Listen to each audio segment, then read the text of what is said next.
Hello everyone. In this video, I'll be telling you about a case study of polynomials. If you've seen the sample paper of CBSE for the year 2021, there's a case study of polynomials. So this kind of case study is very important. So I hope it's going to be useful for you. Modern packaging plays an important role in modern industry. There are more than 60,000 scientists conducting research related to packaging engineering. In the last few decades, the packaging materials and packaging logistics have been rapidly developed that brought a new challenge to mathematic modeling and simulation. For the box to satisfy a certain requirements, its length must be 3 meters greater than the width, and its height must be 2 meters less than the width. So using this information, we need to answer the few questions that follow. The first part is, if the width is taken as x units, which of the following polynomials represents the volume of the box? Now we have four options given to us. If the width is x, according to the question it was given to us that the length will be 3 units more than the width. So the length comes out to be x plus 3. And the height is 2 units less than the width. The volume is given by length into width into height. So I'll put the values of length, width and height.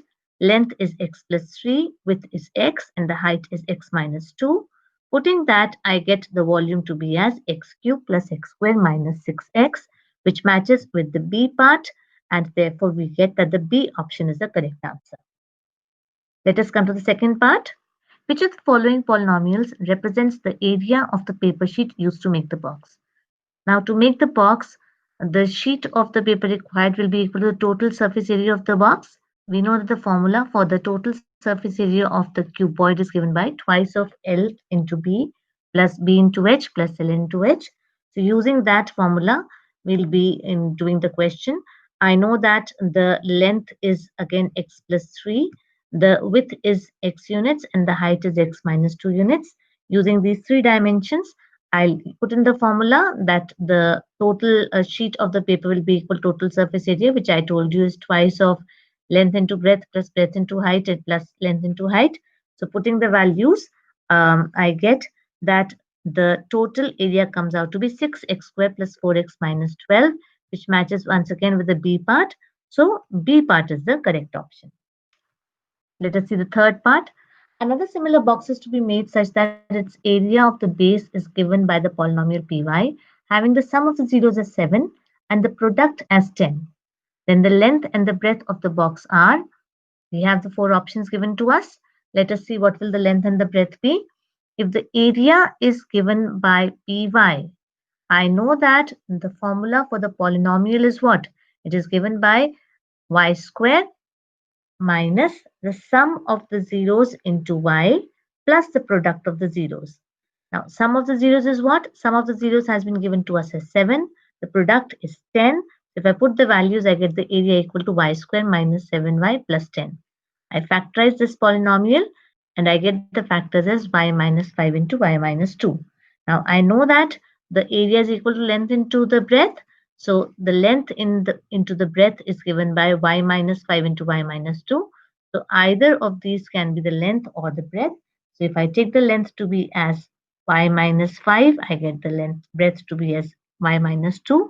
Or I can take the length to be as y minus 2 and the breadth to be as y minus 5. So I can say that the C part is the correct answer. Let us come to the fourth part now. A third box has area of one of the rectangular faces as QZ. If two zeros of QZ are 3 and minus 5, then QZ is given by, again we have the four options given to us. Let us check what will be the value of QZ.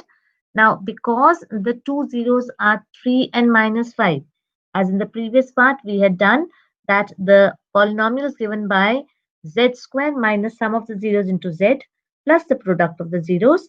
So what is the sum of the zeros going to be? If 3 and minus 5 are the zeros, the sum of the zeros will be equal to 3 plus minus 5, which is equal to minus 2. And the product of the zeros will be equal to 3 into minus 5, which is equal to minus 15. So the polynomial will come out to be z square minus sum of the zeros into z plus the product of the zeros, which is equal to z square minus of minus 2z plus minus 15, which simplifies to give me z square plus 2z minus 15. Which part is that? You can see that it is the D part. So I can say that D option is the correct answer. I come to the last part of the case study. The area of the top of the box is RA and it is given by 5a square minus 7a plus k. If the zeros of RA are reciprocal of each other, then k is 5, 1 by 5, minus 7 by 5 or 25. Now, if you all remember that the product of the zeros is what? Product of the zeros is given by the constant term upon the coefficient of x square.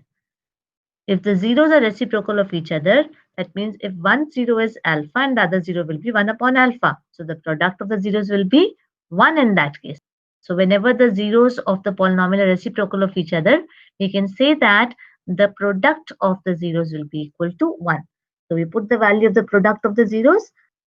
I know that the product of the zeros is given by the constant term upon the coefficient of x square. So that will be equal to how much? Constant term is k and the coefficient of a square is 5. So I get that the product of the zeros will be equal to k upon 5, which is equal to 1 in this case. So k comes out to be 5. Therefore, A option is the correct answer.